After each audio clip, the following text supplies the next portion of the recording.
Party ఫిరాయింపుల అంశంలో speaker గడ్డం ప్రసాద్ కుమార్ సంచలన నిర్ణయం తీసుకున్నారు. 5 ఎమ్మెల్యేలపై దాఖలైన అనర్హత పిటిషన్లను డిస్మిస్ చేశారు.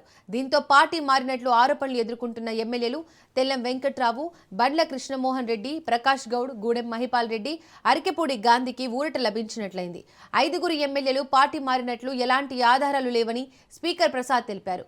ఎమ్మెల్యేలపై నమోదైన అభియోగాలను స్పీకర్ ప్రసాద్ డిస్మిస్ చేస్తూ ఉత్తర్వులు జారీ చేశారు.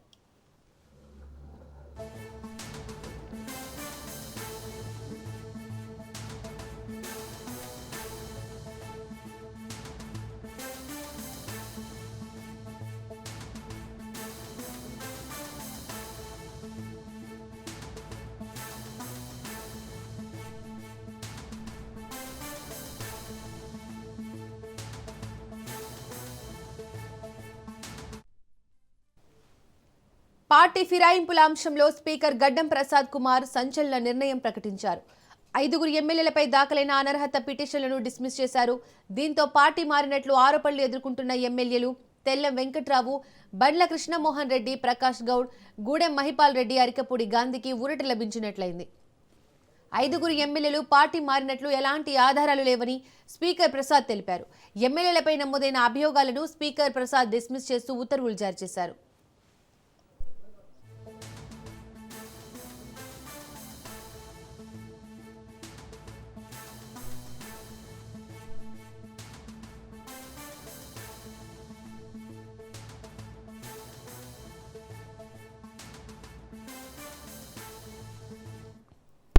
రైట్కి ఇదే అంశానికి సంబంధించి మోర్ డీటెయిల్స్ మా ప్రతినిధి సునీల్ అందిస్తారు. సునీల్, పార్టీ ఫిరాయింపుల అంశంలో స్పీకర్ గడ్డం ప్రసాద్ సంచలన నిర్ణయం ప్రకటించారు. 5 ఎమ్మెల్యేలపై దాఖలైన అనర్హత పిటిషన్లను డిస్మిస్ చేసినట్లు తెలుస్తుంది. దీనికి సంబంధించి డీటెయిల్స్ ఏంటి?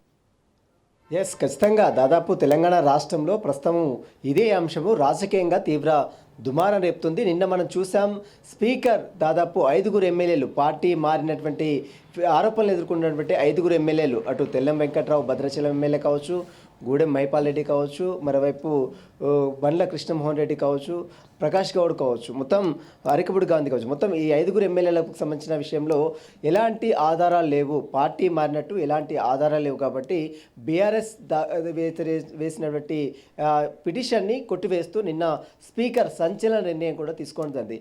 బీఆర్ఎస్ పార్టీ ఒకటే చెప్తున్నారు, 1985 అంటే ఎమ్మెల్యేల ఫిరాయింపులకు సంబంధించినటువంటి చట్టం ఏదైతే ఉందో రాజ్యాంగం ప్రకారం 52 సవరణ ప్రకారము దీన్ని పొందుపరిచారు కాబట్టి దీనికి సంబంధించిన విషయంలో జోక్యం చేసుకోవచ్చు అనేది బీఆర్ఎస్ వాదనలు. వీరిపై అనర్హత వేటు వేయాలనేది బీఆర్ఎస్ నేతలు చేస్తున్నటువంటి. గతంలో దీనిపై హైకోర్టును ఆశ్రయించారు, ఆ తర్వాత సుప్రీంకోర్టును ఆశ్రయించారు. కానీ సుప్రీంకోర్టు ఇటీవల కాలంలో ఈ నెల 19 వరకు తుది నిర్ణయం స్పీకర్ తీసుకోవాలి. ఏదో ఒక నిర్ణయం, ఎస్ఆర్నో, అదే అతను డిస్మిస్సా లేదా కంటిన్యూ అనేది ఏదైనా ఫైనల్ నిర్ణయం అయితే స్పీకర్ తీసుకోవాలంటూ కూడా గతంలో సుప్రీంకోర్టు దేశ సర్వోన్నత న్యాయస్థానం చాలా స్పష్టంగా స్పీకర్కు ఆదేశాలు జారింది. ఈ నేపథ్యంలోనే 8 మంది ఎమ్మెల్యే, మొత్తం 10 మంది ఎమ్మెల్యే పార్టీ ఫిరాయింపులు ఎదుర్కొంటున్న నేపథ్యంలో వారికి అందరికీ కూడా నోటీసులు సర్వ్ చేశారు. ఇందులో విడతల వారీగా 8 మంది వారికి అఫిడవిట్లు దాఖలు చేశారు. స్పీకర్ దగ్గరికి వచ్చారు, విచారణ ఎదుర్కొన్నారు, క్రాస్ ఎగ్జామినేషన్ కూడా కంప్లీట్ కావడం. నిన్న మనం చూసాం 5 ఎమ్మెల్యేలకు సంబంధించిన విషయంలో స్పీకర్ వారిపై ఎలాంటి ఆధారాలు లేవు, వారు బీఆర్ఎస్ ఎమ్మెల్యేలుగా శాసనసభ్యులుగానే కొనసాగుతారంటూ కూడా స్పీకర్ నిన్న సంచలన నిర్ణయం ప్రకటించారు. బీఆర్ఎస్ నేతలు దాఖలు చేసిన పిటిషన్ని కొట్టివేస్తూ స్పీకర్ 1982/10 రాజ్యాంగ షెడ్యూల్ ప్రకారము ఈ నిర్ణయం స్పీకర్ తీసుకున్నట్లు కూడా అతను గెజిట్ నోటిఫికేషన్లు ఈరోజు విడుదల చేయడం జరిగింది. అఫీషియల్గా వెబ్సైట్లో కూడా, అసెంబ్లీ వెబ్సైట్లో కూడా ఈ గెజిట్ నోటిఫికేషన్ సంబంధించిన స్పీకర్ నిర్ణయం, ట్రిబ్యునల్ చైర్మన్ హోదాలో స్పీకర్ ఇచ్చినటువంటి తీర్పు ఇప్పుడు అన్ని వెబ్సైట్లో కూడా పెట్టడం జరిగింది. కాబట్టి ప్రస్తుతము దీనికి సంబంధించిన దాంట్లో వీళ్ళు న్యాయస్థానాన్ని మళ్ళీ ఆశ్రయిస్తామని నిన్న మనం మాట్లాడాం. కుత్బుల్లాపూర్ ఎమ్మెల్యే వివేక్ గౌడ్ రాజనీష్తో మాట్లాడినప్పుడు చాలా స్పష్టంగా చెప్పాడు, ఇదంతా కూడా ముఖ్యమంత్రి రేవంత్ రెడ్డి ఇచ్చిన స్క్రిప్ట్ని స్పీకర్ అమలు చేస్తున్ననేది బీఆర్ఎస్ నేతలు చెప్తున్నటువంటి ప్రధాన రాజ్యాంగాన్ని పరిహావసం చేసే విధంగా స్పీకర్ తీరు ఉంది. ఇదంతా కూడా ఉపేక్షించాము, ఖచ్చితంగా దీనిపై న్యాయ పోరాటం చేస్తాము, స్పీకర్ నిర్ణయాన్ని ఖచ్చితంగా హైకోర్టులో సవాల్ చేస్తామంటూ కూడా నిన్న బీఆర్ఎస్ ఎమ్మెల్యేలు కూడా నిన్న మీడియాతో మాట్లాడారు. రాజ్ న్యూస్తో కూడా నిన్న వివేక్ కుత్బుల్లాపూర్ ఎమ్మెల్యే వివేక్ గౌడ్ కూడా మీడియాతో మాట్లాడిన తీరు కూడా మనం చూస్తాం. ఆ తర్వాత ఇదంతా కూడా కావాలని చేస్తున్నారు. గతంలో 39 మంది ఎమ్మెల్యేలను ఇదే ముఖ్యమంత్రిగా అప్పట్లో ముఖ్యమంత్రిగా ఉన్నటువంటి కేసీఆర్ బలవంతంగా వారి పార్టీలో చేర్చుకోని కాకుండా వారికి మంత్రి పదవులు సైతం ఇచ్చారు. ఉదాహరణకు సబితా ఇంద్రెడ్డి చెవెళ్ళ ఎమ్మెల్యే సబితా ఇంద్రెడ్డి కావచ్చు, మరోవైపు తలసాని శ్రీనివాస యాదవ్ కావచ్చు, చాలామంది ఎమ్మెల్యేలను కూడా బలవంతంగా వేరే కేసీఆర్ టీఆర్ఎస్ పార్టీలో జాయిన్ చేసుకొని వారికి మంత్రి పదవులు ఇచ్చారు. కానీ ఇప్పుడు తమ పార్టీలో వచ్చామని చెప్తున్నటువంటి ఎమ్మెల్యేలకు సంబంధించిన విషయంలో ఇంకా వారు అఫీషియల్గా జాయిన్ కాకముందే ఈపై ఇలాంటి ఆరోపణలు చేయడం చాలా విడ్డూరం అంటూ కూడా నిన్న ప్రభుత్వ విప్ ఆది శ్రీనివాస్ కూడా నిన్న రాజ్ న్యూస్తో మాట్లాడిన తీరు కూడా మనం చూస్తాం. మొత్తం మీద ఇది బీఆర్ఎస్ వర్సెస్ కాంగ్రెస్ పార్టీకి సంబంధించిన పార్టీ ఫిరాయింపులకు సంబంధించిన ఎమ్మెల్యేలకు సంబంధించిన విషయంలో రాజకీయ దుమారం అయితే రేపుతుంది.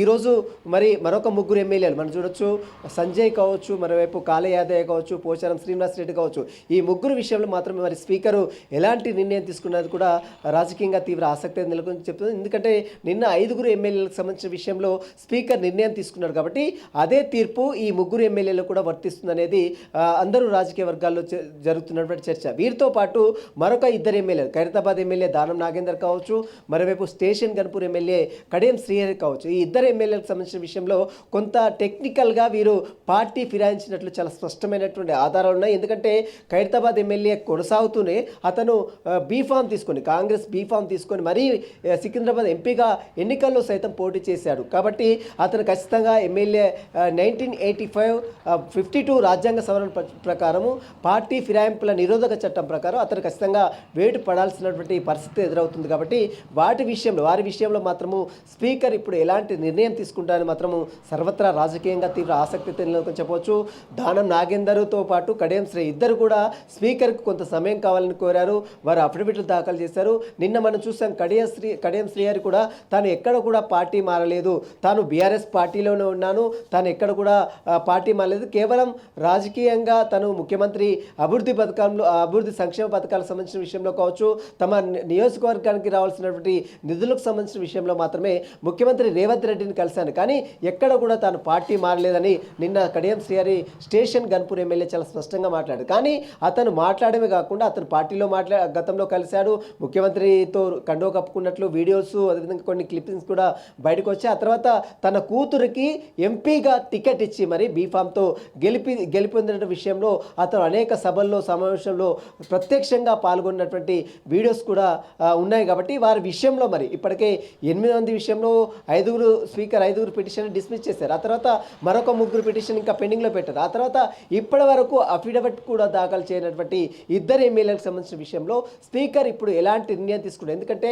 1985 రాజ్యాంగ సవరణ 52 ప్రకారము పార్టీ ఫిరాయించం సంబంధించినటువంటి నిరోధక చట్టం ప్రకారం ఖచ్చితంగా వారిపై వేటు పడాల్సిందే, వారిపై చర్యలు తీసుకోవాల్సిన అవసరము సభాపతి స్పీకర్కు ఉంటుంది. కాబట్టి మరి స్పీకర్ ఈ 2 విషయంలో ఎలాంటి నిర్ణయం తీసుకున్నారు. ఎందుకంటే మిగిలినటువంటి 8 మంది పార్టీ మారలేదు, మనం జాతీయ కండో కప్పుకున్నాం, కేవలం అభివృద్ధి సంక్షేమ పథకాల్లో భాగంగానే ముఖ్యమంత్రి కలిసాము, తమ నియోజకవర్గంలో పనుల కోసము ఫండ్స్ విడుదల చేయాలని ముఖ్యమంత్రి కలిసామని వారు చెప్తున్నప్పుడు కూడా అఫీషియల్గా మాత్రము వారు జాయిన్ కాలేదని చెప్తున్నారు. కాబట్టి మరి స్పీకర్ దీనికి సంబంధించిన విషయంలో తనకు దగ్గర ఎలాంటి ఆధారాలు లేవు, పార్టీ మారినట్టు ఎలాంటి సంబంధించినటువంటి వారు ఇచ్చినటువంటి వివరణ కావచ్చు, వీరు చేస్తున్నటువంటి ఆరోపణలో వాస్తవం లేదనేది స్పీకర్ చెప్తున్నటువంటి మాట. మరి 2 ఎమ్మెల్యేలకు సంబంధించిన విషయంలో ఎలాంటి నిర్ణయం తీసుకుంటారనేది కూడా రాజకీయంగా తీవ్ర చర్చ మాత్రం కొనసాగుతుంది. దీంతో పాటు మరొక 3 ఎమ్మెల్యేలు ఎవరైతే కాళ యాదవ్ కావచ్చు, సంజయ్ కావచ్చు, పోచారం శ్రీనివాస్ రెడ్డి కావచ్చు, వీరికి సంబంధించినటువంటి తీర్పు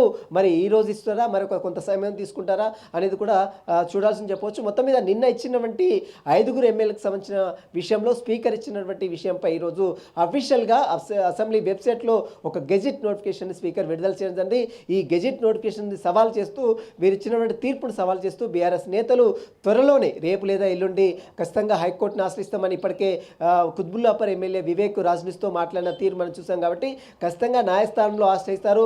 న్యాయస్థానంలో మళ్ళీ ఈ పిటిషన్ ఇప్పటికే సుప్రీంకోర్టు దేశ సర్వోన్నత న్యాయస్థానం సుప్రీంకోర్టులో రేపు మరొకసారి హీరింగ్ ఉంది. కాబట్టి రేపు సుప్రీంకోర్టుకు కూడా అటు అసెంబ్లీ కార్యదర్శి సంబంధించిన టీం మొత్తం కూడా రేపు అఫిడవిట్ అఫిడవిట్ రూపంలో ఈరోజు నిన్న జరిగినటువంటి కొట్టివేసినటువంటి తీర్పుకు సంబంధించిన విషయంపై కూడా సుప్రీంకోర్టుకు కూడా విన్నవించే అవకాశం ఉంది. కాబట్టి మొత్తం మీద దీనికి సంబంధించిన విషయంలో మళ్ళీ హైకోర్టుకు చేరుతుంది. హైకోర్టు మళ్ళీ సుదీర్ఘంగా విచారణ జరుగుతుంది. అప్పట్లో వీరు ఇప్పటికే 2 సంవత్సరాల పదవి కాలం కంప్లీట్ అయింది కాబట్టి ఇంకా 3 ఇయర్స్ వీళ్ళు పదవి కాలం ఉంది కాబట్టి ఈ 3 ఇయర్స్ లోపు ఈ యొక్క డిసిజన్ వస్తుందా లేదా అనేది కూడా చూడాల్సింది చెప్పవచ్చు. Deepika. Right Sunil, thank you.